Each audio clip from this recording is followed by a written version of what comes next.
ये बटेंगे तो कटेंगे का मतलब किसी लड़ाई झगड़े से नहीं है। पाकिस्तान में और बांग्लादेश में क्या हो रहा है? भारत ऋषियों मुनियों का देश है और वीरों ने अपने प्राण देकर इसको बार बार बचाया। भारत को बटना नहीं चाहिए, भारत को जुड़ना चाहिए, आचार्य चाणक्य की कल्पना है। नमस्कार दर्शकों, मैं सोनम ठाकुर और आप देख रहे हैं डीएनए न्यूज।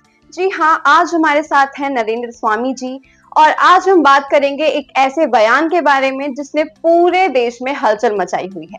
स्वामी जी, अभी जो रिसेंटली में ये उन्होंने बयान दिया है मुख्यमंत्री योगी आदित्यनाथ जी ने कि बटेंगे तो कटेंगे, तो इसमें आपका क्या कहना है? ये बटेंगे तो कटेंगे का मतलब किसी लड़ाई झगड़े से नहीं है। इस एक लाइन पंक्ति में उन्होंने बहुत सारी बात का सार कहा है। देखिए, इस देश पे सबसे पहला आक्रमण सिकंदर का हुआ 326 ईसा पूर्व।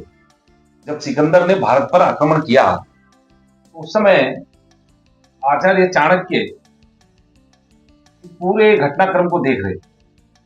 उन्होंने देखा कि सिकंदर एक एक राजा पर हमला कर रहा है और उन्हें पराजित करता हुआ आगे बढ़ रहा है।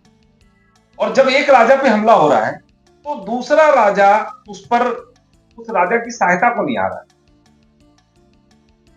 तो उन्होंने सोचा कि अगर इसी तरह से ये राजनीतिक हमारी जो एकता है, हम कल्चरली तो एक है, पूरा भारत सांस्कृतिक रूप से एक है, एक ही दिन में पूरे देश भर को पता चल जाता है कि इस दिन कुंभ है, एक ही दिन में पूरा देश जानता है कि इस दिन होली मनाई जाएगी। हम राजनीतिक रूप से एक नहीं, हम सांस्कृतिक रूप से हम एक है। तो आचार्य चाणक्य ने अखंड भारत की एक कल्पना करी। उस अखंड भारत की जो कल्पना थी, उस अखंड भारत की कल्पना का आधार यह था कि उत्तर से दक्षिण और पूरब से पश्चिम पूरा का पूरा भारत एक राजनीतिक शक्ति के नीचे आए और वो एक मजबूती के साथ जो है, क्योंकि भारत ऋषियों मुनियों का देश, बहुत सारे ऋषियों ने मुनियों ने तपस्या करके भारत की संस्कृति का जो है अग्रसर किया, इस संस्कृति को, और वीरों ने अपने प्राण देकर इसको बार बार बचाया। बहुत सारी आहुतियां हुई। तो उन्होंने ये सबसे पहले कल्पना की कि भारत को बटना नहीं चाहिए, भारत को जुड़ना चाहिए, आचार्य चाणक्य की कल्पना है। तो इसलिए जब चंद्रगुप्त मौर्य का उन्होंने चंद्रगुप्त मौर्य के को नीति और अपने परामर्श द्वारा आगे बढ़ाया, तो चंद्रगुप्त मौर्य ने भारत को एक बहुत बड़े साम्राज्य में बदल दिया। मौर्य साम्राज्य बहुत बड़ा साम्राज्य था, जिसकी अफगानिस्तान से लेकर और इंडोनेशिया तक सीमाएं थी, उसकी कश्मीर से लेकर दक्षिण तक सीमाएं थी। तो ये बयान ठीक ठीक उसी संदर्भ में है। पर स्वामी जी, अभी ये जो बयान दिया गया है, तो बाकी जो धर्म है वो इस बयान को लेके बहुत ही ज्यादा गुस्से में है। वो सोच रहे हैं कि ये एक ही धर्म के बारे में कहा जा रहा है, तो उसमें आपका क्या कहना है? नहीं, वो बिना वजह के गुस्से में है, उनका गुस्सा तो बिल्कुल बेकार है। किस बात का गुस्सा? अगर हम बटेंगे तो हम कटे, हम तो देख रहे हैं ना भाई, पाकिस्तान में और बांग्लादेश में क्या हो रहा है। जो अन्य धर्मों के लोग पाकिस्तान और बांग्लादेश में रह रहे हैं, उनके साथ किस प्रकार का व्यवहार हो रहा है, ये तो अभी लोगों को पता ही है। सारी चीजें अखबारों में और टीवी मीडिया चैनलों में है, किस तरह का वहां पर अनाचार अत्याचार उन लोगों का जो है अन्य धर्मों के प्रति है। अगर हम एक होकर के और देश और दुनिया का नेतृत्व करते हैं तो इसमें बुराई क्या है? तो उनका बयान लाजमी बयान है कि आप बटिए मत किसी भी स्तर पे, और बटेंगे। आप देखिए 1857 की क्रांति, अंग्रेजों के सामने हम पूरा देश खड़ा नहीं हो पाया, कुछ लोग हमारे विपक्ष में भी खड़े हो गए। परिणाम क्या हुआ? अंग्रेज इस देश में 100 साल ज्यादा राज करते रहे। तो और हमें आजादी 1947 के अंदर मिली। फिर 1947 में ब्रिटिश पॉलिसी ने भारत को दो भागों में तोड़ा, और दो भागों में तोड़ा, फिर पूरा देश केवल एक ही राजनीतिक दल की तरफ देखता रह गया, जो वो करेंगे ठीक है। लेकिन हुआ क्या? हुआ ये कि देश बट गया। तो हम निश्चित रूप से हम नहीं बटने चाहिए, हम बटेंगे तो निश्चित रूप से हम टूटते आए हैं, हमारा नुकसान ही बटने पे हुआ है।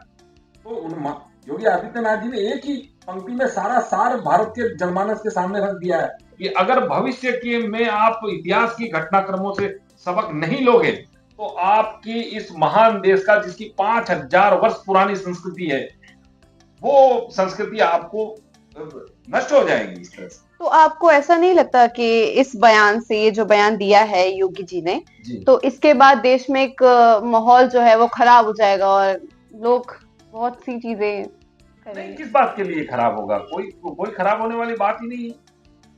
सब अपने आप में एक है, तो फिर शेष लोग भी जो जिनके लिए उन्होंने कहा है, वही देश के लिए कहा है उन्होंने कि आप बटिए मत कहीं भी, न समाज के स्तर पे बटिए, न जाति के स्तर पे बटिए, न आप भाषा के स्तर पे बटिए, न राज्य के स्तर पे बटिए। आप अखंड होइए मन से, मस्तिष्क से, और भारत को एक वैभवशाली राष्ट्र के रूप में लेके आइए सामने। सबके विश्व गुरु हमें बनाना है, ये हमारा सपना है। विश्व गुरु का मतलब हम किसी के बॉस नहीं बनना चाहते, हम उनके पथ प्रदर्शक बनना चाहते हैं। हमारे ऋषि मुनियों ने और परंपराओं ने सदैव दुनिया का, हमने वसुधैव कुटुंबकम की आह्वान किया, हमने वनस्पति और अन्य चीजों के लिए हमने प्रयास किया है। देश ग्लोबलाइजेशन का दौर चल रहा है, पर्यावरण आप देखिए, हर शहर प्रदूषित है, लेकिन भारतीय संस्कृति पर्यावरण प्रेमी है।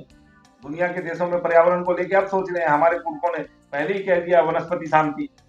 तो ये जो हमारे हैं, हमारे ऋषियों के मार्गदर्शन को हम मिटा नहीं सकते। और अगर उन्होंने कहा कि बटोगे तो कटोगे, तो इसका निहितार्थ यही है कि हर स्तर पे आपको एकता लानी चाहिए। अच्छा स्वामी जी, एक विशेष प्रश्न जो कि मैं आपसे करना चाहूंगी जी, कि आपको क्या लगता है कि हिंदू खतरे में है? हिंदू कभी खतरे में नहीं है। हिंदू सनातन की संस्कृति को चोट पहुंचाने की कोशिशें 2000 वर्षों से इस देश में चल रही। जब कासिम ने सिंध पे पहला आक्रमण किया था, तब से लेकर आज तक ये प्रयास चल रहे हैं इस संस्कृति को मिटाने के। और ये संस्कृति इसलिए नहीं मिट सकती क्योंकि समय समय पर इस संस्कृति को पोषण देने वाले महापुरुष पैदा हो जाते हैं। इस संस्कृति को मिटाने का तो धर्मांतरण, मतांतरण चल रहा है।